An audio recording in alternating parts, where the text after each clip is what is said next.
Hello ನನ್ನ ಕುಟುಂಬದವರೇ, ಹೇಗಿದ್ರೆಲ್ಲರೂ? ಇವತ್ತು ನಾನು ನಿಮ್ಮ ಜೊತೆ ಶೇರ್ ಮಾಡ್ತಾ ಇದ್ದೀನಿ ರೈಸ್ ಹಲ್ವಾ. ನಿಜವಾಗ್ಲೂ ತುಂಬ ಸುಲಭ ಇದೆ ಹಾಗೂ ಎಂಥ ರುಚಿ ಗೊತ್ತುಂಟ. ಬಾಯಲ್ಲಿಟ್ಟರೆ ಕರಗುತ್ತೆ, ನೀವು ನಿಜವಾಗ್ಲೂ ಮರೆಯೋದಿಲ್ಲ ಇದರ ರುಚಿ. ಯಾವುದೇ ಫಂಕ್ಷನಿಗೆ ಅಥವಾ ದೇವರ ನೈವೇದ್ಯಕ್ಕೆ ಯಾವುದಕ್ಕೂ ಕೂಡ ನೀವು ಇದು ಪ್ರಸಾದ ರೀತಿ ಕೂಡ ಮಾಡ್ಬೋದು. ಗೆಸ್ಟ್ ಬಂದರೆ ಇದನ್ನು ಮಾಡಿ ಕೊಡಿ, ಖಂಡಿತವಾಗ್ಲೂ ಅವರು ಕೂಡ ಮರೆಯೋದಿಲ್ಲ ಇದರ ರುಚಿ. ಓಕೆ, ಇವಾಗ ಹೇಗೆ ಮಾಡೋದಂತೇಳಿ. ಇಲ್ಲಿ ನಾನು 1 ಕಪ್ಪಷ್ಟು ರೈಸ್ ತೊಗೊಂಡಿದ್ದೀನಿ. ನಾನಿಲ್ಲಿ ಸೋನಾ ಮಸೂರಿ ರೈಸ್ ತೊಗೊಂಡಿದ್ದೀನಿ. ನಾರ್ಮಲಾಗಿ ಮನೆಯಲ್ಲಿ ನೀವು ಯಾವ ವೈಟ್ ರೈಸ್ ಯೂಸ್ ಮಾಡ್ತೀರಿ ನೋಡಿ, ಅದನ್ನು ತೊಗೊಂಡ್ರೆ ಆಯಿತು. ನೆಕ್ಸ್ಟ್ ಇಲ್ಲಿ 2 ಟೇಬಲ್ ಸ್ಪೂನಷ್ಟು ಹೆಸರು ಬೇಳೆಯನ್ನು ತೊಗೊಂಡಿದ್ದೀನಿ. ಮೂಂಗ್ ದಾಲ್ ಹೇಳ್ತಾರೆ ನೋಡಿ, ಅದನ್ನು. ಓಕೆ, ಇವೆರಡನ್ನು ಚೆನ್ನಾಗಿ ತೊಳೆದು ಒಂದು ಬಟ್ಟೆ ಮೇಲೆ ಸ್ವಲ್ಪ ಗಾಳಿ ಆಡಲಿಕ್ಕೆ ಹಾಕಿ, ಅಂದರೆ ನೀರು ಸ್ವಲ್ಪ ಡ್ರೈ ಆಗಬೇಕು. ಇದರದ್ದು ನೀರು ಡ್ರೈ ಆಗಿದೆ. ಇದನ್ನು ಒಂದು ಬಾಣಲಲ್ಲಿ ಹಾಕಿ ಚೆನ್ನಾಗಿ ಫ್ರೈ ಮಾಡಬೇಕು. ಎಲ್ಲ ಅಕ್ಕಿ ರೈಸ್ ಉಂಟು ನೋಡಿ, ಫ್ರೈ ಆಗಬೇಕು ನೋಡಿ, ದಪ್ಪ ಆಗಬೇಕು. ಈ ರೀತಿ ಚೆನ್ನಾಗಿ ಬರಬೇಕು. ಎಲ್ಲನೂ ನೋಡಿ ಒಂದೇ ರೀತಿ ಬರಬೇಕು. ಹಾಗಾಗಿ ಗ್ಯಾಸನ್ನು ಸ್ವಲ್ಪ ಫಾಸ್ಟ್, ಸ್ವಲ್ಪ ಮೀಡಿಯಮ್ ಫ್ಲೇಮಲ್ಲಿ ಈ ರೀತಿ ಇಟ್ಟು ನೀವು ಇದನ್ನು ಫ್ರೈ ಮಾಡಬೇಕಾಗುತ್ತೆ. ಇವಾಗ ಇದು ಚೆನ್ನಾಗಿ ಫ್ರೈ ಆಗಿದ್ದೆ, ನಾವೇನು ಮಾಡಬೇಕು, ಮಿಕ್ಸಿ ಜಾರಿಗೆ ಹಾಕಿ ಅದನ್ನು ಹುಡಿ ಮಾಡಬೇಕು. ಇನ್ನೊಂದು ಸೈಡಲ್ಲಿ ನಾನು ಯಾವ ಕಪ್ಪಲ್ಲಿ ರೈಸ್ ಹಾಕಿದೆ ನೋಡಿ, ಅದೇ ಕಪ್ಪಲ್ಲಿ 3 ಕಪ್ಪಷ್ಟು ನೀರನ್ನು ಹಾಕಿ ಅದಕ್ಕೆ ಒಂದು 300 ಗ್ರಾಮಷ್ಟು ಬೆಲ್ಲವನ್ನು ಹಾಕ್ತಾ ಇದ್ದೀನಿ. ಇಲ್ಲಿ ಬೆಲ್ಲವನ್ನು ಹಾಕಿ ಇದನ್ನು ಸ್ವಲ್ಪ ಕರಗಿಸ್ಲಿಕ್ಕೆ, ಇದರ ಪಾಕ ಎಲ್ಲ ಏನು ಮಾಡಲಿಕ್ಕಿಲ್ಲ, ಬೆಲ್ಲ ಈ ನೀರಲ್ಲಿ ಕರಗಿದರೆ ಸಾಕು. ಚೆನ್ನಾಗಿ ಒಂದು ಕುದಿ ಬರಲಿ, ತಾನಾಗಿ ಬೆಲ್ಲ ಕರಗುತ್ತೆ. ಇನ್ನೊಂದು ಸೈಡಲ್ಲಿ ನೋಡಿ, ಇದನ್ನು ಹುಡಿ ಮಾಡಿ ನಾನು ರೆಡಿ ಮಾಡಿ ಇಟ್ಟಿದ್ದೀನಿ. ಇವಾಗ ಬೆಲ್ಲ ಕರಗಿದ್ದೆ, ಗ್ಯಾಸನ್ನು ಲೋ ಫ್ಲೇಮಲ್ಲಿಟ್ಟು ಈ ಹುಡಿಯನ್ನು ಇದಕ್ಕೆ ಹಾಕಿ ಚೆನ್ನಾಗಿ ಈ ರೀತಿ ಮಿಕ್ಸ್ ಮಾಡಿ.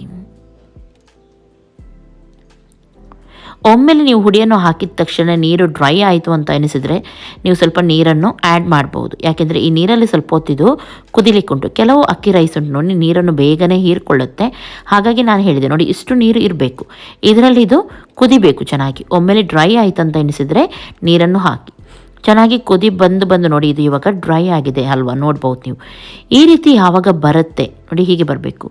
ಈ ರೀತಿ ಯಾವಾಗ ಬರುತ್ತೆ ನೋಡಿ, ಆ ಟೈಮಲ್ಲಿ ನಾವು ಇದಕ್ಕೆ ಸ್ವಲ್ಪ ಇಲೈಚಿ ಪೌಡರನ್ನು ಹಾಕೋಣ. ಹಾಗೂ ಇದಕ್ಕೆ ಡ್ರೈ ಆಗ್ತಾ ಬರುವಾಗ ತುಪ್ಪವನ್ನು ಕೂಡ ಸೇರಿಸೋಣ. ಫಸ್ಟಿಗೆ ನಾನಿಲ್ಲಿ 1/4 ಕಪ್ಪಷ್ಟು ತುಪ್ಪವನ್ನು ಹಾಕ್ತಾ ಇದ್ದೀನಿ.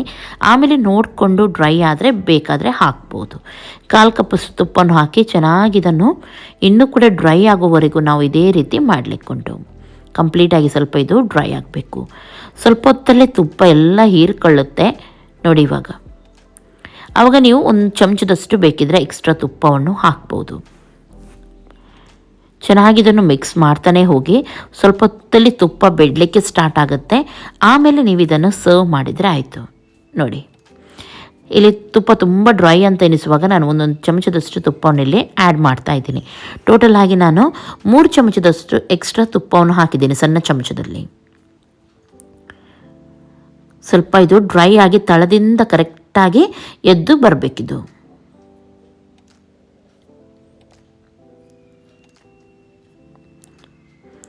ಇದೇ ರೀತಿ ಸ್ವಲ್ಪ ಹೊತ್ತು ಮಾಡ್ತಾಯಿರಿ. ಇವಾಗ ನೋಡ್ಬೋದು, ಇದು ತಳ ಅಂಟ್ತಾ ಇಲ್ಲ, ಕರೆಕ್ಟಾಗಿ ಎದ್ದು ಬಂದಿದೆ ನೋಡಿ. ಈ ರೀತಿ ಬರಬೇಕು, ಇಷ್ಟು ಡ್ರೈ ಆಗಬೇಕು. ತುಪ್ಪ ಕೂಡ ಸ್ವಲ್ಪ ಬಿಟ್ಟಿದೆ, ನೋಡ್ಬೋದು ಇವಾಗ ನೀವು ನೋಡಿ ಎಷ್ಟೊಂದು ಸಾಫ್ಟ್ ಆಗಿದೆ ಇದು. ಇವಾಗ ಇದಕ್ಕೆ ಫ್ರೈ ಮಾಡಿದ ಕ್ಯಾಶ್ಯೂನಟ್ ಹಾಗೂ ದ್ರಾಕ್ಷಿಯನ್ನು ನಾನಿಲ್ಲಿ ಹಾಕ್ತಾ ಇದ್ದೀನಿ. ಹಾಗೂ ಚೆನ್ನಾಗಿದ್ದನ್ನು ಮತ್ತೊಮ್ಮೆ ಮಿಕ್ಸ್ ಮಾಡ್ತೀನಿ. ನೋಡ್ತಾ ಇದ್ರಲ್ಲ, ನೋಡುವಾಗಲೇ ನಿಮಗೆ ಗೊತ್ತಾಗ್ಬೋದು ಎಷ್ಟು ಸಾಫ್ಟ್ ಇದೆ ಇದು, ಹಾಗೂ ತುಂಬ ಟೇಸ್ಟಿಯಾಗಿ ಬರುತ್ತೆ ಇದು. ಜಸ್ಟ್ ನೀವು ಇದನ್ನೊಮ್ಮೆ ಟ್ರೈ ಮಾಡಿ. ಸಿಂಪಲ್ ಆದ ರೆಸಿಪಿ, ಮನೆಯಲ್ಲಿ ಎಲ್ಲರೂ ಕೂಡ ಇದನ್ನು ಇಷ್ಟಪಡ್ತಾರೆ. ಮಾಡಲಿಕ್ಕೂ ಸುಲಭ ಉಂಟು, ಕಷ್ಟ ಇಲ್ಲ ಏನು. ಓಕೆ, ಎಷ್ಟು ಡ್ರೈ ಆದರೆ ಸಾಕಿದು, ಇದಕ್ಕಿಂತ ಜಾಸ್ತಿ ಇಡೋದು ಬೇಡ ನಾವು. ಇವಾಗ ಇದನ್ನು ಸರ್ವ್ ಮಾಡೋಣ. ಬಿಸಿ ಬಿಸಿ ಇರುವಾಗ ತುಪ್ಪದೊಂದಿಗೆ ತಿನ್ನಿ, ತುಂಬ ಟೇಸ್ಟಿಯಾಗಿ ಬರುತ್ತೆ ಇದು. ಒಮ್ಮೆಲೆ ತುಂಬ ಡ್ರೈ ಅಂತ ಎನಿಸಿದರೆ ನಾನು ಹೇಳಿದೆ ನಿಮಗೆ, ತುಪ್ಪವನ್ನು ನೀವು ಹಾಕಬೇಕು. ಯಾಕಂದರೆ ಕೆಲವು ರೈಸ್ ಮೇಲೆ ಡಿಪೆಂಡ್ ಆಗಿರುತ್ತೆ. ಕೆಲವು ರೈಸ್ ತುಂಬ ಜಾಸ್ತಿ ತುಪ್ಪವನ್ನು ಎಲ್ಲ ಹೀರ್ಕೊಳ್ಳುತ್ತೆ. ನೋಡಿ ಎಷ್ಟು ಸಾಫ್ಟಾಗಿ ಬಂದಿದೆ. ನೀವು ಕೂಡ ಟ್ರೈ ಮಾಡಿ. ಇವತ್ತಿನ ಈ ರೆಸಿಪಿ ನಿಮಗೆ ಇಷ್ಟ ಆಗಿರ್ಬೋದು ಅಂತ ಎನಿಸ್ತೀನಿ. ಇಷ್ಟ ಆದರೆ ಪ್ಲೀಸ್ ಲೈಕ್ ಮಾಡಿ, ನಿಮ್ಮ ಫ್ರೆಂಡ್ಸ್ ಜೊತೆ ಎಲ್ಲರ ಜೊತೆ ಶೇರ್ ಮಾಡಿ. ನೋಡಿ ಎಷ್ಟು ಸಾಫ್ಟ್ ಇದೆ, ಬಾಯಲ್ಲಿ ಇಟ್ಟರೆ ಇದು ಕರಗುತ್ತೆ, ಅಷ್ಟು ಸಾಫ್ಟ್ ಇದೆ ಇದು ನೋಡಿ. ಓಕೆ, ಇನ್ನು ನಾಳೆ ಸಿಗ್ತೀನಿ. ಎಲ್ಲರಿಗೂ ಟೇಕ್ ಕೇರ್, ಬಾಯ್ ಬಾಯ್.